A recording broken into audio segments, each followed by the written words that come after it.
महादेवा दोस्तों, तो ये 20 mm का कटिंग है, नोब है, 11 mm का रोड है। तो ये रहा इसका वायर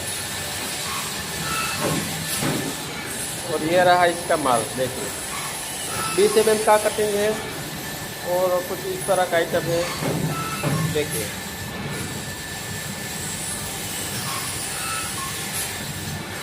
तो ऐसे इसका प्रोसेस किया जाता है। देखिए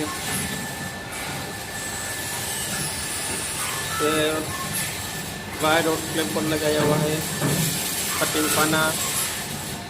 देखिए ये रिमर दिखाता हूँ आपको, ये है रिमर, ऊपर में लगाया है साल पाना, ये है सेक पाना।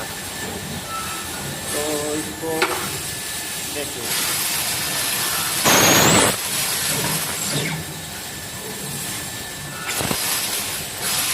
इस तरह से इसको काटा जाता है।